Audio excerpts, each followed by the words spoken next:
Okay, here we go then on round 6, and on round 6 what we're going to be doing is dividing up our little sections to create those tiles. Okay, so we're going to be putting some long stitches each side of those clusters to create the tiles that are going to become floral tiles. All right, it's not too tricky, but worth a little look.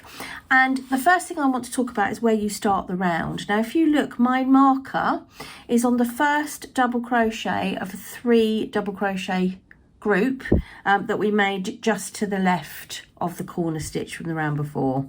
All right, so that is where we're starting. If you start there, everything will work a treat. Okay, I've got rid of the stitch marker. I'm going to pull up a loop. Doesn't count as my first stitch. Secure that and off I go. So 3 double crochet into the same space. 1, 2, 3. And I'm now going to make 1 double crochet into the next 7 stitches.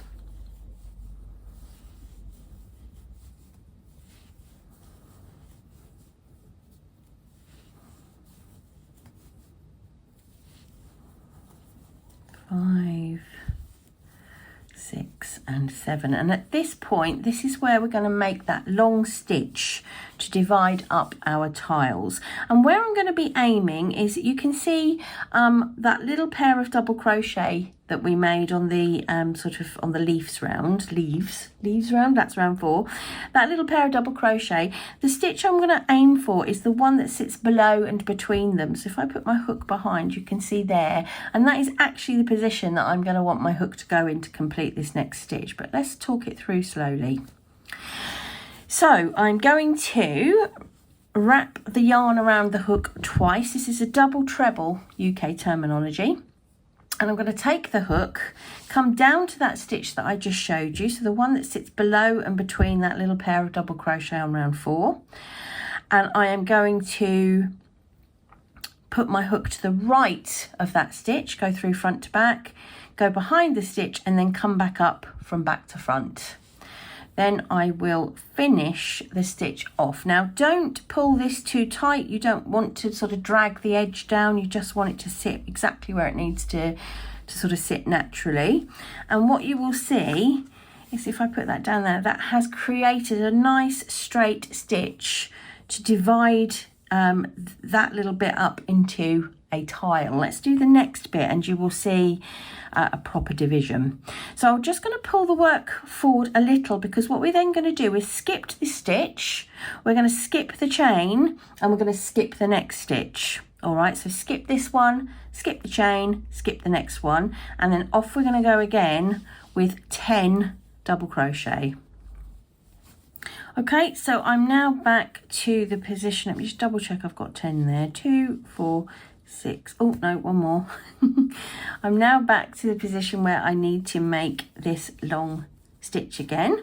So let me just show you again. So it's twice around the hook. I'm coming down between those little double crochets to the stitch underneath, front to back to the right of that stitch, behind the stitch, and then back up and complete the stitch. Okay, so that's your repeat going along the straight edge.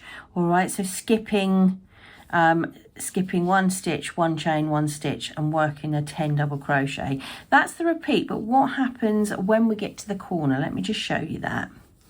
Okay, you will see here that I have just made that long stitch in the last place that I can, so in the last sort of pair, or below the last pair of double crochet before I get to my corner.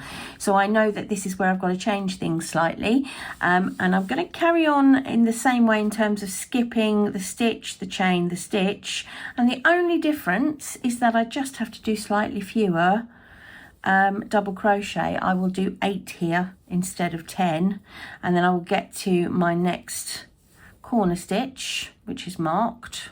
Oops, I split that. So I'll make the 8 double crochet. I bet I've got more, haven't I? Let's have a look. 1, 2, 3, and can't see. 1, 2, 3, 4, 5. Oh no, I have. I've done it right. Amazing. 6.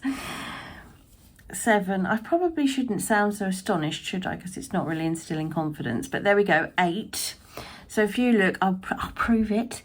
2, 4, 6, 8, and I'm at my next marked corner. And then I'm just going to start all over again. All right, so it's 3 double crochet into that marked stitch.